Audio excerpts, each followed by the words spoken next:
The deep space monitor beeped softly in the darkness. Lieutenant Amy Brooks lifted her head from the sensor display and frowned. Something was coming through on the emergency channel, the one that nobody ever used unless things were very, very bad.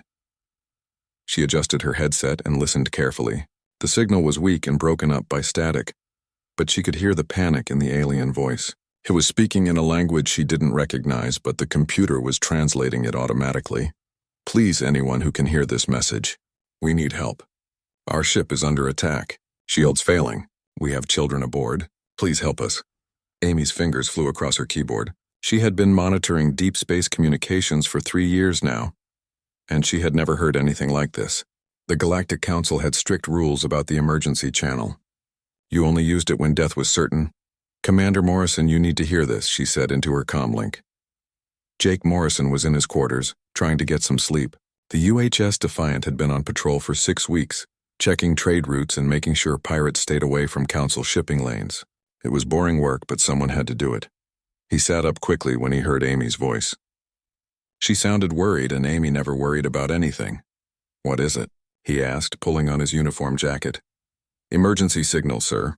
Someone's in trouble. Jake was on the bridge in less than 2 minutes. The Defiant was a big ship, one of Earth's newest deep space cruisers, but Jake knew every corridor and shortcut. He had been her commander for 2 years now. The bridge was quiet except for the steady hum of the engines. The night shift crew looked up as Jake entered. Lisa Grant, his second-in-command, was already at her station. She must have heard the signal too. Play it, Jake said. The alien voice filled the bridge. It was high-pitched and buzzing like an insect, but the fear in it was universal. The speaker was terrified. This is the diplomatic ship Harmony's Light. We are under attack by unknown vessels. Our weapons are gone. Life support is failing. We have civilians aboard, including younglings. Coordinates attached. Please, we are dying.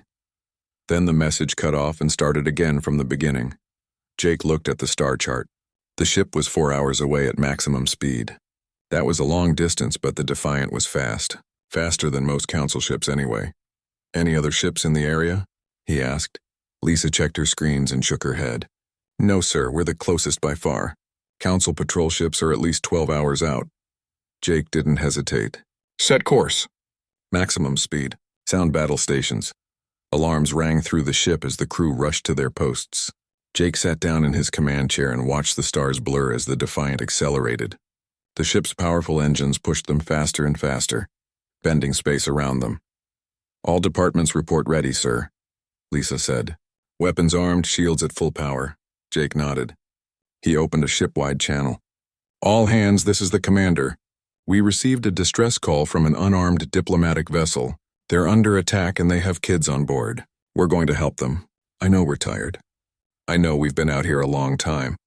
But this is what we signed up for. This is what humans do. We help people who need it. The crew responded with determination. Jake could hear it in their voices as they checked in from different sections of the ship. They were ready. 4 hours felt like forever. Jake watched the countdown timer and tried not to think about what they might find when they arrived. The message had said the ship was dying. That might mean they were already too late. 2 minutes, called out Paul Hayes from the helm. Weapons, be ready for anything, Jake ordered. We don't know who attacked them or if they're still there. The Defiant dropped out of faster-than-light travel, and suddenly they were there. The diplomatic ship was a mess. It was a beautiful design, made by the Velians to look like a flower, but now it was burning and torn apart. Pieces of it were floating in space. Jake could see bodies drifting among the debris. But worse than that were the 6 black warships circling the wreck like sharks. They were angular and mean-looking, covered in weapons. Even as Jake watched, one of them fired another shot into the diplomatic ship. Get me a channel to those ships, Jake ordered. His voice was cold now. Angry. Channel open, sir, Amy said. Unknown vessels, this is Commander Jake Morrison of the United Human Ship Defiant. Stop your attack immediately and move away from that ship or we will open fire. For a moment, nothing happened. Then one of the black ships turned toward them. Its weapons began to glow with power. I guess that's their answer, Lisa said quietly. The black ship fired. Bright plasma bolts streaked toward the Defiant. Evasive action, Jake ordered. Return fire. Target their engines. I want at least one of them alive for questioning. The Defiant moved fast, much faster than the attacking ships expected. The human ship twisted and rolled, dodging most of the incoming fire. The few shots that hit splashed harmlessly against the Defiant's shields. Then the Defiant's weapons spoke. Human ships didn't use energy weapons like most aliens did. They used railguns, simple but devastating. The guns used magnetic fields to throw heavy metal slugs at incredible speeds. When those slugs hit something, they hit hard. The first attacking ship never knew what killed it. One moment it was firing at the Defiant. The next moment a railgun slug punched through its shields like they weren't even there. The slug tore through the ship from front to back and came out the other side. The ship exploded. The other attackers scattered, clearly surprised. They had expected an easy target, not a warship that could kill them in one shot. Two more on our left, Lisa called out. They're trying to flank us. Launch missiles, Jake ordered. Full spread. Dozens of missiles erupted from the Defiant's launch tubes. They spread out like a swarm, each one picking a different target. The attacking ships tried to shoot them down, but there were too many. Explosions lit up the darkness as two more attackers died. The remaining 3 ships turned and ran. 2 of them managed to escape into faster-than-light travel, but the third wasn't quick enough. Amy jammed its engines before it could jump away. "We have them, sir," she reported. Jake opened a channel to the trapped ship. "This is your last chance. Surrender now or be destroyed." This time an alien face appeared on the screen. It was reptilian, with scales that shimmered purple and cold yellow eyes. The creature looked angry. "You dare attack us, human? Do you know who we are?" "I don't care who you are," Jake replied. "You attacked an unarmed ship full of civilians. Surrender now." The alien's eyes widened. "You would risk your life for insects?" "For strangers. That's what being human means," Jake said. "We protect those who can't protect themselves. Now surrender or die. You have 30 seconds. The alien stared at him for a long moment. Then it laughed, a cold hissing sound, and cut the transmission. Its ship's weapons powered up. "His choice," Jake said quietly. "End it. 1 missile was all it took." The attacking ship exploded in a brief flash of light. Jake turned his attention to the diplomatic ship. It was still venting air and clearly dying, but his sensors showed life signs aboard. "Get rescue teams ready," he ordered. "Medical, prepare for casualties. Amy, send a full report to Earth and to Council headquarters. Let them know what happened here." As his crew rushed to save the survivors, Jake looked at the wreckage floating around them. 6 attacking ships destroyed. A diplomatic vessel nearly killed. Civilians dead and dying. This wasn't a random pirate attack. This was something bigger, something organized.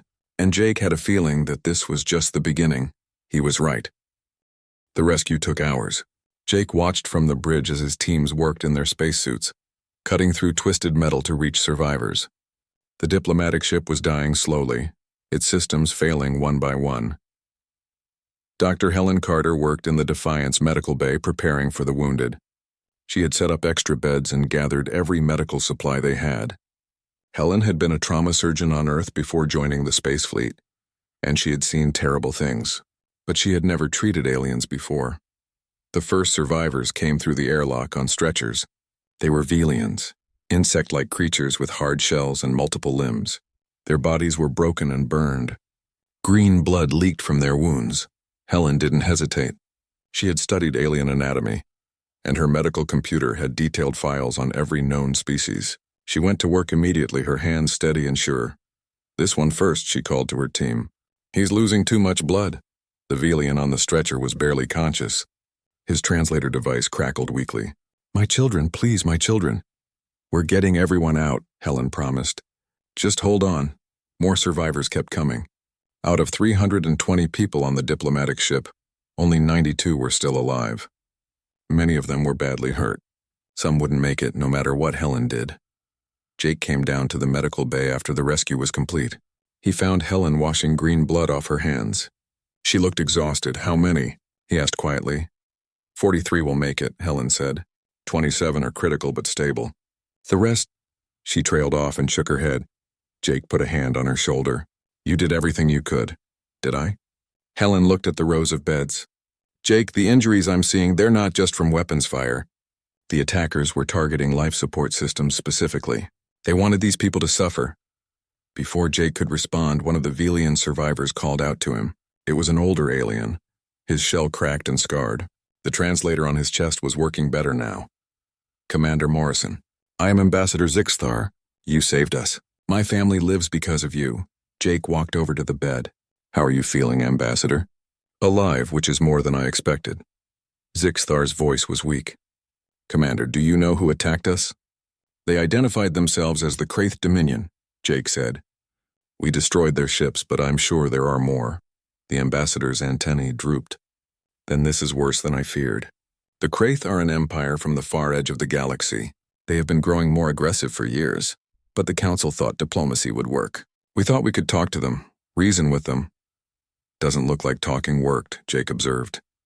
No. The Kraith only respect strength. They see kindness as weakness.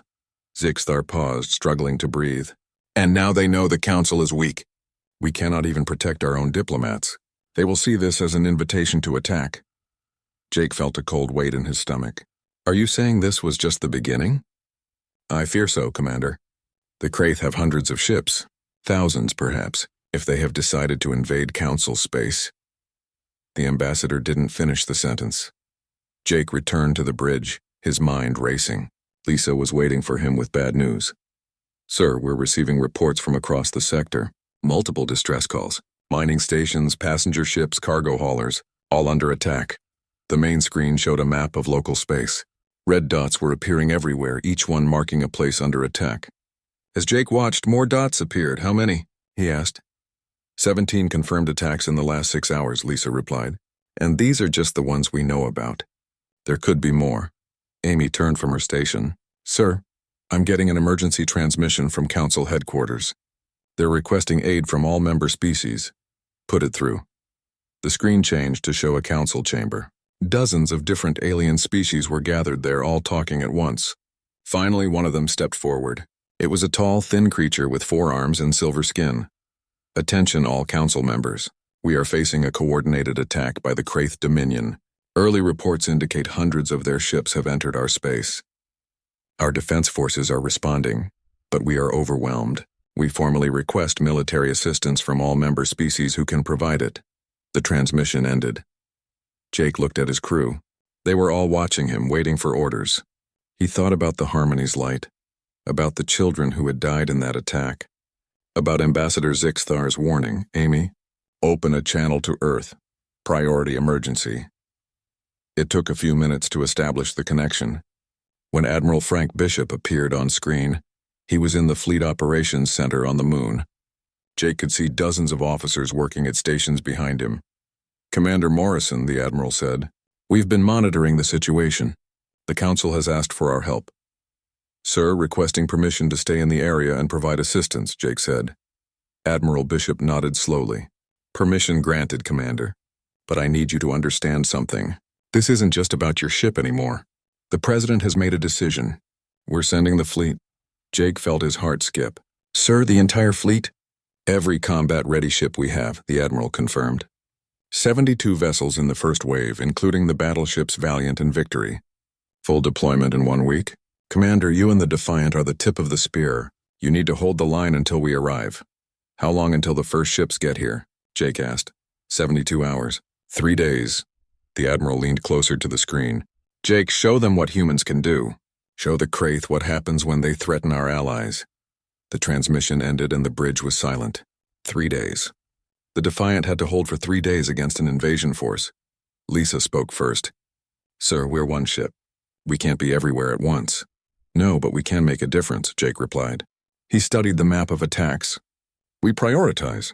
Civilian ships first, then stations with families. We move fast, hit hard, and keep moving. We can't save everyone, but we can save some. Paul turned from the helm. Course plotted to the nearest attack site. It's a passenger liner, 200 civilians aboard. Take us there, Jake ordered. Maximum speed. The Defiant jumped back into faster-than-light travel. Behind them, the wreckage of the Harmony's light drifted in space, a silent warning of what was coming. For the next 3 days, the Defiant became a ghost. They appeared out of nowhere, destroyed Kraith ships, and vanished before reinforcements could arrive. Jake pushed his ship and crew to their limits. They saved a passenger liner with minutes to spare. They reinforced a mining station just as its shields were about to fail. They destroyed a Kraith supply convoy, capturing intelligence about enemy movements, but the cost was high. The Defiant's armor was scarred and dented. Several weapon systems were damaged. The crew was running on coffee and determination, sleeping in shifts, barely getting 4 hours of rest. On the third day, Jake stood on the bridge and looked at his exhausted crew. They had fought 12 battles in 72 hours. They had saved thousands of lives. But they couldn't keep this up much longer. "Sir, sensors are detecting multiple slipspace signatures," Paul called out. "Dozens of them. All human." Jake felt relief wash over him. "Show me."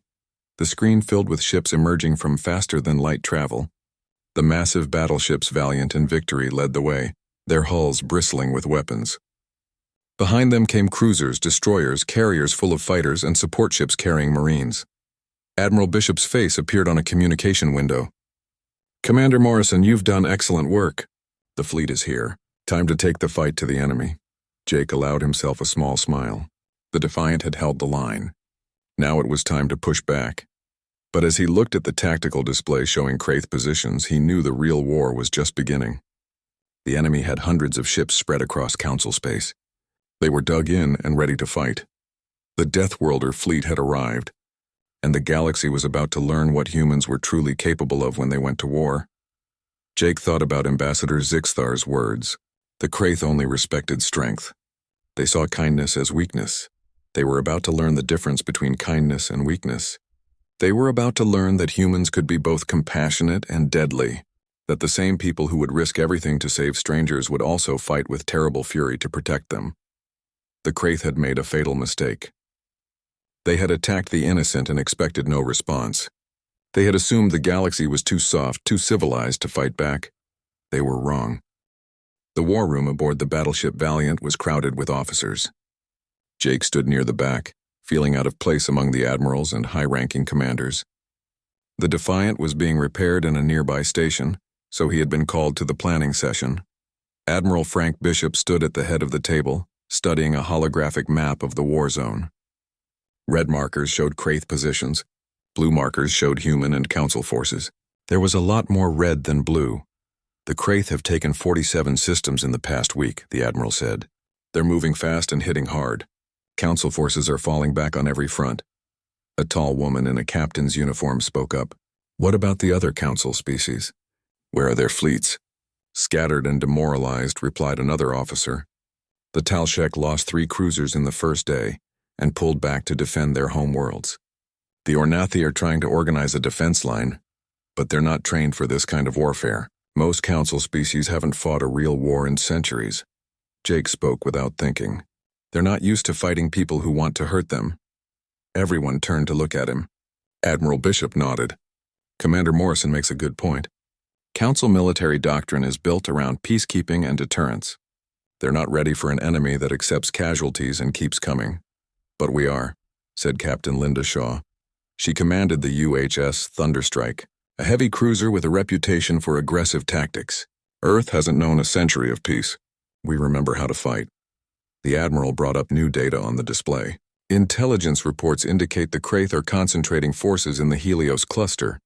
They're building up for a major push toward the Council core worlds. If they break through there, they'll have a straight path to the most populated systems in the galaxy." "How many ships do they have?" someone asked. "Best estimate is 200 vessels in the cluster, with more arriving every day. We have 50 ships available for a counterattack." The room went quiet. Those were bad odds. Jake studied the map.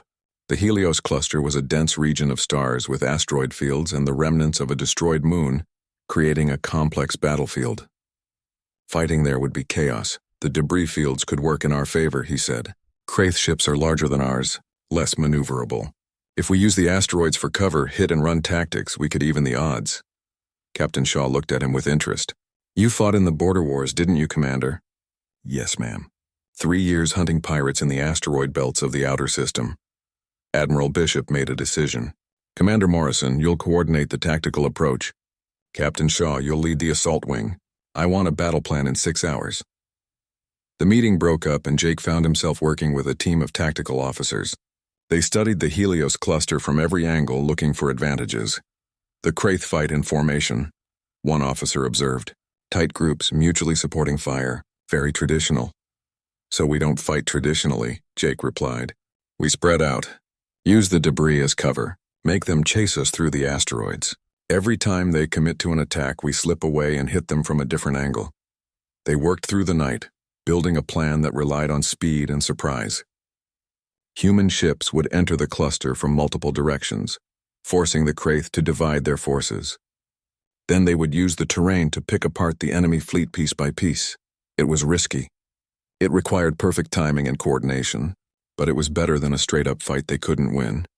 6 hours later, they presented the plan to Admiral Bishop. He listened carefully, asked pointed questions, and finally nodded. It's bold. Maybe too bold. But sitting here isn't going to win this war. He looked at Jake. Commander, the Defiant is still being repaired. You'll coordinate the battle from the Valiant. Sir, with respect, my crew knows this plan. We've fought in debris fields before. The Defiant can manage one more fight. The Admiral considered this. How long until your ship is ready? Engineering says 12 hours if we skip the non-essential repairs. Make it 6 hours. We attack at dawn. The fleet assembled in deep space just outside the Helios cluster. 50 human warships from massive battleships to small destroyers. It was the largest concentration of human military power ever gathered in one place. Jake stood on the bridge of the Defiant, now patched up and ready for combat. His crew was at their stations checking weapons and shields one last time. All ships report ready, Amy announced. Admiral Bishop is giving the go order. The Admiral's voice came over the fleet-wide channel. All ships, this is Bishop. Today we show the galaxy what humanity stands for. We fight for those who can't fight for themselves. We protect the innocent. We punish those who prey on the weak. Remember your training, trust your crews, and give them hell. The fleet jumped into faster-than-light travel. They emerged inside the Helios cluster in perfect formation, spread across hundreds of thousands of kilometers. The Kraith fleet was ahead, just as intelligence had predicted. For a moment, both sides seemed frozen, surprised by the sudden contact. Then the Kraith ships began to turn, forming their traditional battle lines. They never completed the maneuver. The human fleet split into smaller groups, each one darting toward a different section of the Kraith formation. The Defiant led one group diving toward a cluster of Kraith cruisers. Target their command ship, Jake ordered. All weapons fire. The Defiant's railgun spoke, throwing metal slugs at impossible speeds. The Kraith cruiser's shields held for a moment, then collapsed. The slugs tore into the ship's hull, ripping it apart from the inside. Then the Defiant was passed, disappearing into an asteroid field before the other Kraith ships could respond. All across the battlefield, human ships were doing the same thing. They would appear from behind asteroids, fire devastating volleys, and vanish before the enemy could retaliate. The Kraith tried to adapt. They sent smaller groups into the asteroid fields to hunt the human ships. It was a mistake. Captain Shaw and the Thunderstrike were waiting. They had positioned themselves inside a large asteroid, using mining charges to hollow out a hiding place. When a Kraith hunting group passed by, the Thunderstrike emerged and destroyed 3 ships before they knew what hit them. The battle lasted 6 hours.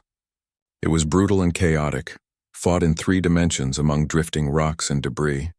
Ships exploded, turning into new obstacles that had to be avoided. The Kraith kept coming, wave after wave, accepting terrible losses to try and pin down the human ships. But every time they thought they had a target cornered, it would slip away into the maze of asteroids. Finally, the Kraith fleet broke. They had lost over 140 ships. The survivors retreated, jumping away to safety. The human fleet had lost 7 ships and had 12 more badly damaged. It was a victory, but it had come at a price. Jake walked through the Defiant after the battle. The ship had taken more damage. One of the railguns was destroyed. The portside armor was melted in places, but they had survived. In the medical bay, Helen was treating the wounded. They had taken casualties when a Kraith missile got through the point defense. 3 crew members were dead, 5 more injured. Jake stopped by each wounded crew member, thanking them for their service. Then he went to the small room where they had laid out the dead, covered with white sheets. He knew all 3 of them. Lieutenant Sam Cooper, who had worked in engineering. Ensign Rita Lane, a young woman fresh out of the academy. Chief Petty Officer Gary Wells, who had served on the Defiant since she was commissioned. They had died protecting people they had never met, civilians on council worlds who didn't even know their names. That night, Jake couldn't sleep. He kept thinking about the 3 crew members, about the 7 ships they had lost, about all the people who had died in this war. He went to the observation deck and stared out at the stars. Lisa found him there an hour later. "Can't sleep either?" she asked. Thinking about the cost, Jake admitted. "We won today, but we lost good people. And the Kraith still have hundreds of ships out there." Lisa stood beside him. "Do you regret answering that first distress call?" Jake thought about Ambassador Zixthar and his children, about the 92 survivors from the Harmony's Light, about all the civilians they had saved in the past week. "No," he said finally. "We did the right thing. We're doing the right thing, but that doesn't make it easy." "Nobody said it would be easy," Lisa replied. "They said it would be worth it." Jake nodded. She was right. This war wasn't about glory or conquest. It was about standing up for those who couldn't stand up for themselves. It was about showing the galaxy that cruelty and aggression wouldn't go unchallenged. It was about being human. News of the victory at Helios Cluster spread across the galaxy.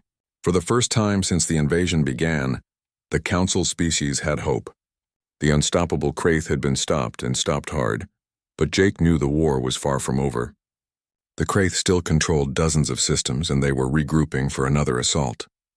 The human fleet couldn't be everywhere at once. 3 days after the battle, new orders came through. The Defiant was being assigned to a special mission. They were to join a task force heading to Council Station Meridian, a massive space station that served as a hub for trade and diplomacy in the region. The Kraith had captured it 2 weeks ago, and intelligence reported they were using it as a staging ground for attacks on nearby systems. Worse, they were holding over 5,000 Council civilians as hostages. The task force consisted of 5 ships. The Defiant, 2 destroyers called the Swift and the Guardian, a troop carrier named the Atlas carrying 300 Marines, and a support vessel. It wasn't much for retaking a station that could hold 20,000 people. The mission commander was Marine Colonel Danny Price, a compact man with sharp eyes and a reputation for getting difficult jobs done. He gathered the ship commanders in a virtual meeting to explain the plan. "Meridian Station is built like a wheel," Colonel Price explained, showing a 3D model, central hub with 6 spokes connecting to the outer ring. The Kraith have about 2,000 soldiers on the station, concentrated in the hub and the main spoke sections. "What about the hostages?" Jake asked. "They're being held in the outer ring, sections 12 through 18. Kraith are using them as human shields, betting we won't attack while civilians are at risk." Captain Karen White of the Swift spoke up. "So how do we get them out?" "We don't have enough ships to assault the station directly," Price said. "So we're going to be sneaky." "The Guardian and Swift will create a diversion, drawing Kraith attention to the north side of the station. While they're distracted, the Defiant will slip in close and deploy our Marines through a docking port on the south side. The Kraith will see us coming," Jake observed. "Not if you're hiding in a debris field," Price replied. He highlighted an area near the station. "There's wreckage from a battle here, destroyed ships and cargo containers. The Defiant can power down and drift in with the debris. By the time the Kraith notice, you'll be too close for their big guns to target." It was risky, but Jake had to admit it was clever. "What about the Marines once they're aboard?" "We fight our way to the hostages, secure them, and hold until extraction. Your ship pulls back and waits for our signal. When we're ready, you come in fast and get everyone out." "And if things go wrong?" someone asked. Colonel Price smiled grimly. "Then we make them up as we go." Welcome to military planning. The task force arrived at Meridian Station the next day. Jake watched from the bridge as they approached. The station was huge, easily visible against the stars. He could see Kraith ships docked to it, and patrol craft circling like guards. "Entering the debris field," Paul reported. "Cutting engines to minimum power." The Defiant went dark. Only essential systems remained active. They drifted silently among the wreckage of destroyed ships. Just another piece of debris as far as Kraith sensors were concerned. Through the view screen, Jake could see the station getting closer. 2 kilometers. 1 kilometer. Half a kilometer. Swift and Guardian are beginning their attack run, Amy whispered. Explosions bloomed on the far side of the station as the 2 destroyers opened fire. Alarms must have been ringing throughout Meridian. Kraith ships began to move, rushing toward the threat. "That's our cue," Colonel Price said over the comm. "Get us in close, Commander. Paul, take us in." "Nice and slow," Jake ordered. The Defiant drifted the last few hundred meters and latched onto a docking port. Marines in full armor rushed through the airlock, led by Lieutenant Greg Palmer. Greg was young but experienced, a veteran of a dozen boarding actions. He had volunteered for this mission specifically because there were kids among the hostages. The Marines moved quickly through the station's corridors. They encountered the first Kraith guards at an intersection. The fight was brief and brutal. Kraith weapons fired plasma bolts. Human weapons fired bullets. Both sides took casualties. Hostiles down, moving forward, Greg reported. His voice was calm despite the chaos around him. The Marines fought through 3 more checkpoints, pushing deeper into the station. The Kraith were tough fighters, willing to die rather than retreat. But human Marines were tougher. They reached the hostage area 40 minutes after boarding. Greg used cutting charges to blow through the locked doors. Inside were thousands of Council civilians. They were packed into what had been a cargo bay with minimal food and water. Many looked sick. Children were crying. "This is Lieutenant Palmer, Human Marines," Greg announced through his helmet speakers. "We're here to get you out. Stay calm and follow our instructions." An elderly Velian pushed forward from the crowd. "The Kraith will kill us if we try to leave." "They said so." "The Kraith are busy fighting my friends," Greg replied. "And the ones between here and safety are dead. Now please, we don't have much time." The Marines organized the civilians into groups and started moving them toward the docking area. It was slow going. Many were weak from days of captivity. Some had to be carried. They were halfway to the Defiant when Kraith reinforcements arrived. "Contact front," one of the Marines shouted. "Multiple hostiles, heavy weapons." Greg made a quick decision. "Get the civilians moving. First squad with me. We'll hold them here." He positioned his squad at a junction using cargo containers for cover. The Kraith came around the corner in force, at least 50 soldiers. The fight was desperate. Greg's squad was outnumbered 10-1, but they had better weapons and better training. And they had something the Kraith didn't have, a reason to fight that went beyond orders or glory. Behind them were children who needed protecting. That was all the motivation any human Marine needed. Greg took a plasma bolt to his shoulder, burning through his armor. He ignored the pain and kept firing. Beside him, Corporal Kate Morris threw grenades with deadly accuracy. "Civilians are aboard the Defiant," came the report over the radio. "All groups accounted for. Fall back," Greg ordered his squad. Fighting retreat. They moved backward, firing as they went. The Kraith pressed forward, sensing victory. That's when the corridor exploded. The Marines had planted charges as they retreated. The explosion brought down tons of debris, sealing the corridor and crushing dozens of Kraith soldiers. Greg and his squad made it to the Defiant with seconds to spare. The airlock sealed behind them and the ship detached from the station. "All Marines aboard," Greg reported. "Mission accomplished." "Good work, Lieutenant," Jake replied. "Now hold on, this is going to get rough." The Defiant's engines roared to life. Kraith patrol ships were already converging on their position, weapons charging. "Swift, Guardian. We need an exit," Jake called to the other ships. "On our way," Captain White responded. The 2 destroyers appeared, firing missiles at the Kraith ships. The enemy scattered, trying to avoid the incoming ordnance. The Defiant didn't wait. Paul pushed the engines to maximum, threading between Kraith ships and station structures. Plasma bolts filled the space around them, but none found their mark. They cleared the station's defensive perimeter and jumped to faster-than-light travel. In the medical bay, Helen was treating the wounded Marines and checking the rescued civilians. Greg sat on a bench letting a medic patch his burned shoulder. "How many did we lose?" he asked. 4 Marines killed, 11 wounded," Helen replied. "But we saved 5,037 civilians." Greg nodded slowly. 4 of his people dead. It hurt. Every loss hurt. But they had saved 5,000 lives. Children who would grow up free because of what those 4 Marines had done. Jake came down to the medical bay and found Greg. "Good work, Lieutenant." "Your squad held the line." "We did what we had to do, sir," Greg replied. "Those kids needed protecting." Later, Jake received a message from Admiral Bishop. The rescue of Meridian Station was already becoming famous across the galaxy. Someone had recorded footage of Greg holding up a collapsing bulkhead while his squad pulled a Velian child to safety, plasma fire scorching his armor. The recording had been shared millions of times. Council citizens were calling the human Marines heroes, but more importantly, other species were starting to fight back. Inspired by human courage, Council military forces were reorganizing and pushing back against Kraith advances. The tide of the war was turning. Not because of superior weapons or numbers, but because humanity had shown the galaxy something it had forgotten. Sometimes the strong have a duty to protect the weak, and that duty is worth any sacrifice. The war had been going on for 5 weeks when everything changed. The Kraith Dominion, desperate and cornered, made a threat that shocked the galaxy. Jake was on the bridge of the Defiant when the message came through. It was broadcast on every channel, meant for everyone to hear. A Kraith general appeared on screen. His scales were deep red, a color that meant extreme aggression in their culture. He spoke in a cold, hissing voice. "Attention, Council species and humans. The Kraith Dominion offers you one chance to surrender. Withdraw from all contested systems within 48 hours, or we will deploy biological weapons against your civilian populations. Entire worlds will die. You have been warned."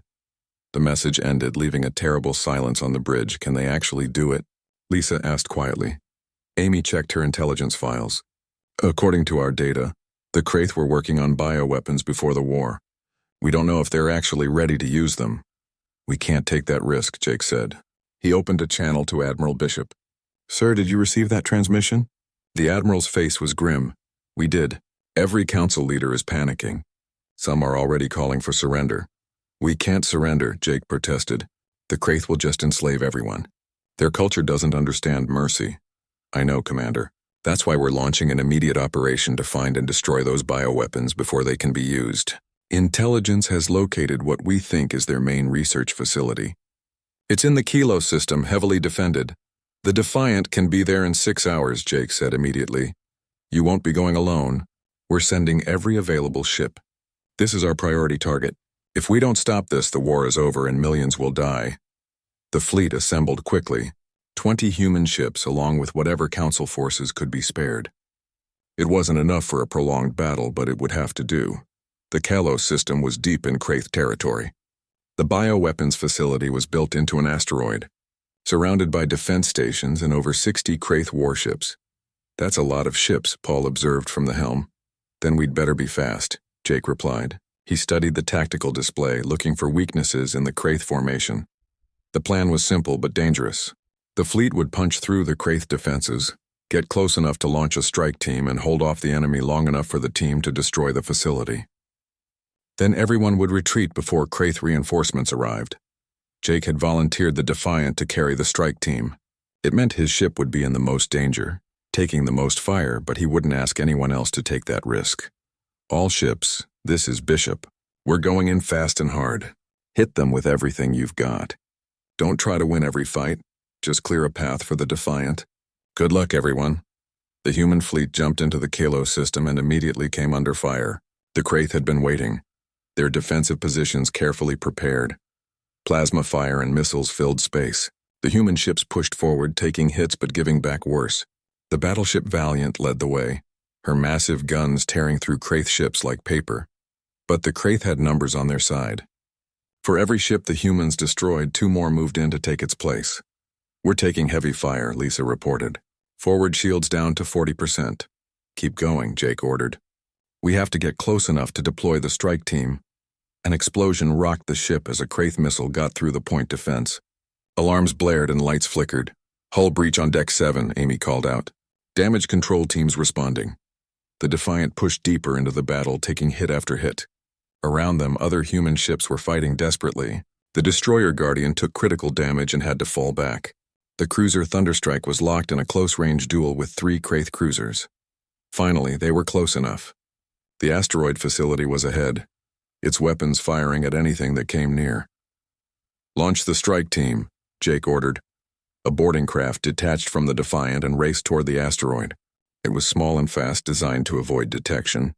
Inside were 20 Marines led by Lieutenant Greg Palmer, recovered from his injuries at Meridian Station. The Marines hit the facility hard, blasting through an airlock and fighting their way inside. The Kraith defenders were ready, but human Marines were relentless. Greg led his team through the facility, following the blueprints that intelligence had provided. They had to fight through 3 levels, taking casualties as they went. "Bioweapon storage located," Greg reported. "Setting charges now." But as the Marines worked, the Kraith launched a counterattack. Dozens of soldiers poured into the storage area trying to stop the demolition. "We need more time," Greg shouted over the gunfire. 2 more minutes." On the Defiant, Jake watched his tactical display. Kraith reinforcements were arriving, fresh ships jumping in from other systems. The human fleet was being overwhelmed. "Sir, we need to pull back," Lisa said. "If we stay much longer, we won't make it out." "Not without the strike team," Jake replied firmly. The ship shook as another hit landed. Systems were failing across the board. The bridge filled with smoke from an electrical fire. "1 minute," Greg's voice came over the radio. "Charges are set. We're moving to the extraction point." It was the longest minute of Jake's life. The Defiant took 6 more hits, including one that knocked out half their engines. The medical bay reported casualties. "Engineering was screaming for help with the reactor. Strike team aboard," Greg finally reported. "Get us out of here. Paul, emergency jump right now," Jake ordered. "Sir, the engines are barely functional. If we jump in this condition, we might tear the ship apart." "Do it anyway." Paul entered the jump coordinates with shaking hands. The Defiant's damaged engine struggled to build up power. On the view screen, Jake could see Kraith ships closing in, their weapons charging for what would be killing shots. "Jump in 3, 2, 1, Paul counted down. Reality twisted around them as the Defiant entered faster than light travel. The ship groaned and shuddered. Somewhere deep in the engineering section, something exploded, but they made it. They emerged in deep space far from the Kalos system. Behind them, the bioweapons facility detonated. The explosion was massive, destroying the asteroid and every Kraith ship within 50 kilometers. The human fleet regrouped slowly. They had lost 4 ships completely, and every surviving vessel was damaged, but they had succeeded. The bioweapons were destroyed. In the days that followed, the Kraith Dominion's resolve began to crumble. Their ultimate weapon was gone. Their fleets had been battered in battle after battle, and the galaxy, inspired by human courage, was fighting back. Council species that had been ready to surrender found new determination. The Talshek launched their own offensive. The Ornathi committed their reserve fleets. Even species that had never fought before were sending ships and soldiers. 2 weeks after the destruction of the bioweapons facility, the Kraith High Command requested a meeting to discuss terms. Jake wasn't invited to the peace talks, but he watched them on a view screen from the Defiant's repair dock. The Kraith representatives looked defeated, their scales dull and dark. They agreed to withdraw from all Council territory. They agreed to pay for the damage they had caused. They agreed to submit to Council oversight of their military, to make sure this could never happen again. It was a total surrender, and it had taken only 6 weeks to achieve. Dr. Helen Carter found Jake in the observation deck, staring out at the stars.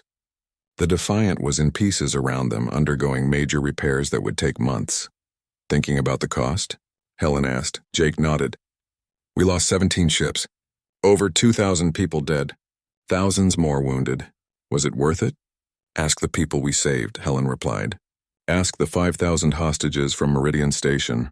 Ask the passengers on that first ship, the Harmony's Light. Ask Ambassador Zixthar and his children." She pulled up a news report on her tablet and showed it to Jake. It was footage from across the galaxy. Council citizens holding rallies, thanking the humans who had defended them. Children drawing pictures of human Marines.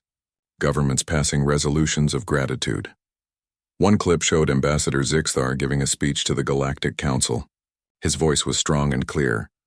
"For 1,000 years, we believed that civilization meant avoiding conflict at all costs. We thought the strong should never use violence, even to protect the weak. We were wrong. Humanity taught us that true strength is not the capacity for violence, but the choice to use it only in defense of others. They showed us that peace is not weakness, and that sometimes you must fight for what is right."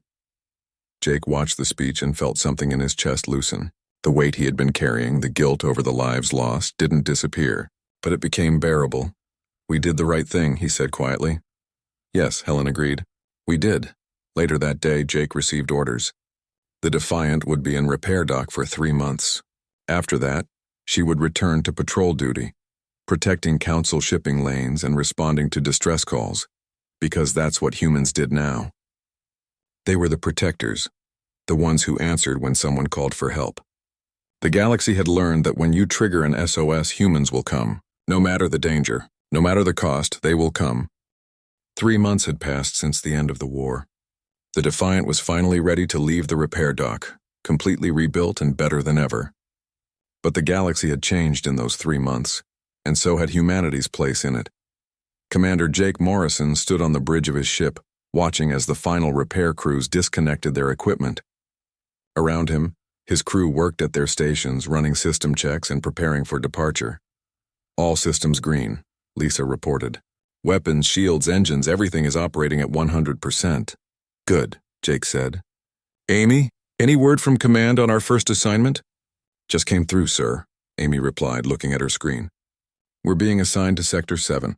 Standard patrol duty, protecting shipping lanes and responding to emergencies. It sounded normal, routine even.